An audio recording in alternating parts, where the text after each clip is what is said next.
வணக்கம் மக்களே, இன்னைக்கு நம்ம கங்கோ படத்துல தான் வந்து பார்க்க போகிறோம். ஸோ வித்த வயசு வீடியோக்கள் நம்ம போயிடலாம். இங்கேப்பா sound. Okay, use headphone for killer experience. நம்ம வாழும் இந்த தீவுக்குள்ள எத்தனையோ மர்மங்க கொட்டி கிடக்குது. அது எல்லாத்தையும் விட புரியாத மர்மம்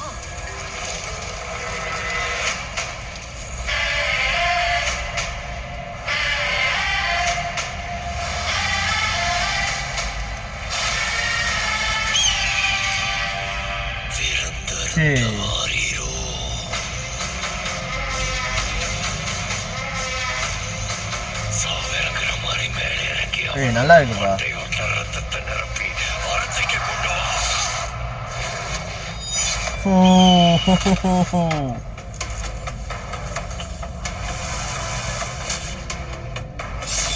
பத்தென்ற சொட்டு சொட்டுறதுக்குள்ள கங்கு அங்க வரணும்.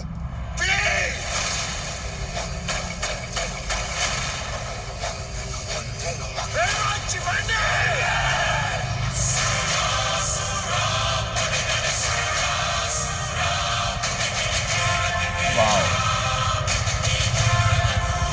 சே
ஏய்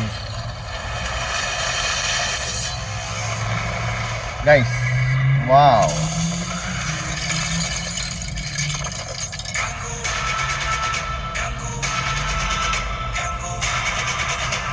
பத்தாம் தேதி 10ஆம் மாதம் வருது. வேற லெவல் இருக்குங்க ட்ரெயிலர்.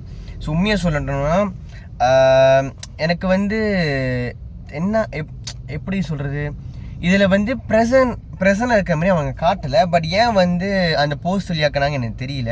இல்லை சர்ப்ரைஸ் எலிமெண்ட் வச்சுருக்காங்கன்னு எனக்கு தெரியல. ஒரு ஃபியூ காட்சிக்கு மட்டும் வரப்போதா அப்படின்னு தெரில. இது எதுவும் லைக் இது ஒரு பழி வாங்குற மாதிரி தான் ஒரு காட்சியாக இருக்குது. I have idea. எப்படின்னா, இதில் பாபியும் சூர்யாவும் பார்த்தீங்கன்னா வில்லன் அந்த மாதிரி தானே பண்ணுறாங்க. அது அந்த காலத்தில். ஸோ ப்ரிசன்லேயும் வந்து அங்கே 2 பேருமே வந்து வில்லனாக இருக்கலாம், இல்லை 2 பேரும் ஃப்ரெண்டாக இருக்கலாம். அதில் தான் ஒன்று நடக்கலாம். அவள் வந்து அந்த காலகாலமாக பார்க்க அந்த மாதிரி ஏதாவது ஒன்று கொண்டு போகலாம். எனக்கு என்னன்னே தெரில. இந்த ஸ்டோரி வந்து ரொம்ப எனக்கு என்ன சொல், ஒரு பரிச்சயமான ஸ்டோரியாக இருக்குமோ அதுதான் என் மைண்டில் ஓடிக்கிட்டே இருக்கு. ஏன்னே தெரில. பட் டிஃப்ரெண்டாக கொடுத்தாருன்னா வேறு லெவல். குவாலிட்டி வைஸ் நல்லாவே பண்ணியிருக்காங்க. சிஜே வந்து முடிஞ்சது தரமாகவே கொடுக்க பார்த்துருக்காங்க. நல்லாவே இருக்குது. நம்ம சூர்யாவோட ஆக்டிங் அண்ட் அவரோட பாடி எல்லாம் சாவடியாக இருக்குது. ரொம்ப நல்லா இருக்குது. அண்ட் பிஜிஎம் நல்லாவே பண்ணியிருக்காங்கப்பா. அந்த கங்கோ பீஜம் முன்னாடி வந்து ஒரு போர்ஷன் வருது, அந்த பீஜம் நல்லாவே பண்ணியிருக்காங்க. கங்கோ பீஜம் சாவடி. ஒரு சீனுக்கு வந்து கூஸ் பம்ப் சீனாக இருக்க போது நினைக்கிறேன். அந்த முதலையை தூக்குறதா இருக்கட்டும், நிறைய சீன் அழகாக காமிச்சிருக்காங்க. நல்லாவே இருக்குது. அந்த நாடே அழகாக உருவாக்கியிருக்காங்க. அது நல்லாவும் இருக்குது. பார்க்கலாம். இந்த படம் 3D வந்துச்சுன்னா முடிஞ்சால் அந்த படத்தை நான் 3Dலேயே பார்க்குறேன். வரும்னு நினைக்கிறேன். ஸோ நல்ல ஒரு எக்ஸ்பிரேஷன் கொடுத்துருக்காங்கப்பா. பட் ஸ்டில் எனக்கு அந்த பிரசன்ட் சூர்யாவை மேலே ஒரு கண்ணி இருக்குதா. ஏன்னா அந்த போஸ்டருமே சாவடியாக இருந்துச்சு. தெரில, பார்ப்போம் என்னதுன்ட்டு. நான் எதிர்பார்த்தேன்னா நிறைய சூரியன் எதிர்பார்த்தேன் ட்ரெய்லர்லேயே. கண்டிப்பாக வேறு லெவலில் ஹைப் இருக்கும். இல்லை சஸ்பென்ஸ் வச்சுருக்காங்களா தெரில. ஏன்னா அதில் நிறைய இனம் இருந்துச்சுல. அந்த பேர் இப்போ வந்து பேராண்டு வேறு என்னமோ நிறைய இது இருந்துச்சுல. அதில் அந்த மாதிரிலாம் யோசிச்சு வச்சுருந்தேன். அந்த மாதிரி நடக்காது போல். நடந்துருந்துச்சுன்னா இல்லை வேறு லெவலில் வந்துருக்குங்க. அதுவே நான் சொல்லும் போது உங்களுக்கு எப்படி இருக்கும் யோசிச்சு பாருங்களேன். ஓகே கைஸ், இந்த வீடியோ பிடிச்ச நம்பர் பிடிச்சா லைக் பண்ணுங்கள், ஷேர் பண்ணுங்கள், நம்ம சேனலை சப்ஸ்கிரைப் பண்ணிங்க. இன்னொரு வீடியோவில் பார்க்கலாம். பாய்.